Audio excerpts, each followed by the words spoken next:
of lockdown, a lot of people are going to be coming to the cars that they haven't used for a while and finding that they won't start.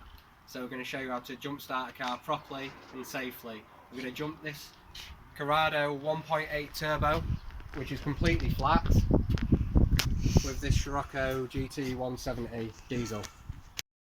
Okay, so this is pretty much what you're going to see. Go to start the car, nothing happens, not even a jump or anything. Some cars might jump a little bit and the lights might flash, but this is completely dead. So here we go, we're going to show you where to put the wires. Okay, so these are our jump cables. We've got the positive cable, we've got the negative cable. You need to make sure you get a wire powerful enough for your car. Most of them are under 2 litre or above 2 litre. If you get the wrong ones, you're going to melt them. Another safety point, once you've got the wires on the car, those wires there are going to become electrically charged enough to put somebody down, so don't be waving them around. We'll start by putting the red wire onto the red terminal. We'll start with the red positive because it's the most likely to spark, whereas if it's already connected it can't spark.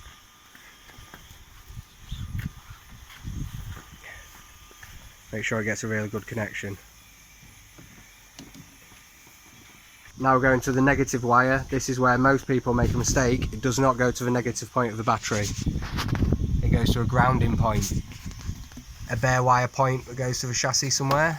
There's a nice grounding point already on this car, so you can go to that. This car, however, is a little bit harder to find a ground point.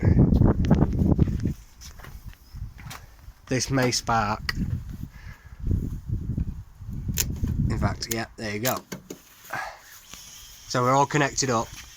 So now we can either leave it for a little while to give it a bit of charge, or we can try and jump start it straight away. We're going to try and jump start it straight away.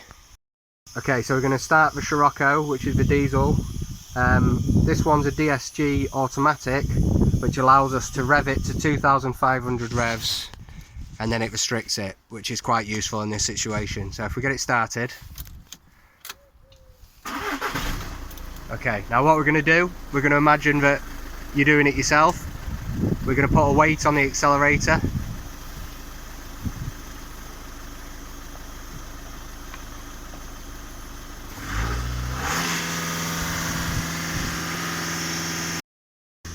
Okay, now we've got the Scirocco's engine buzzing away and giving us charge into this Corrado. We're going to try and start the Corrado and make sure it's not in gear.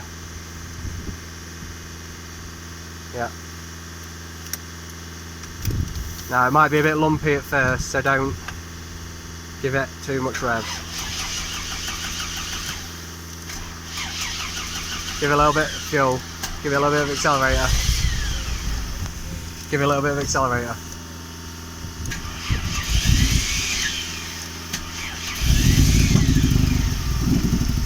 Do it a bit. Not too much.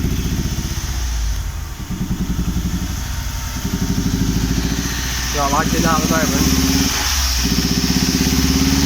That's it, just leave it. Right, now we're just going to leave that engine running for a bit and let it wake up properly. So now we're going to stop the engine of the Scirocco and take the weight away.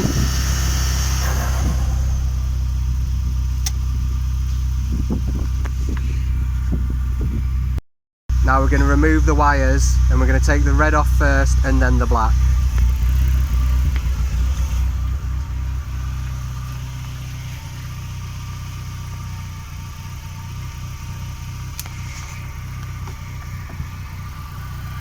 Off both cars.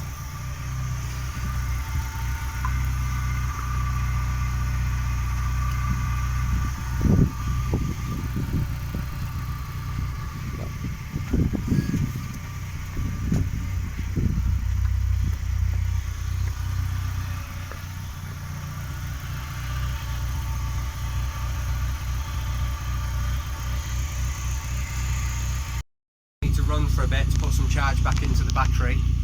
Really what it needs is a good long run to put any kind of charge back in the battery. If we turned it off now and started again, it wouldn't start. So don't leave it on your driveway running and go away, because if someone steals your car it's uninsured. Take it for a good long drive, take the jump leads with you, and then you need someone else there just in case it doesn't start again. but a good long drive, couple of hours, should put enough charge back into it so it starts next time. Just to mention, if you are jump starting a diesel off a petrol, you might have to put the revs a little bit higher because it takes a little bit more to crank it over. Try it 2,500. If that don't work, then maybe take it to about 4,000, but you might need to rev that petrol a little bit just to get that diesel going. And it wouldn't be fair if after getting it started we didn't give it a good bit of a rev.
The hot shot.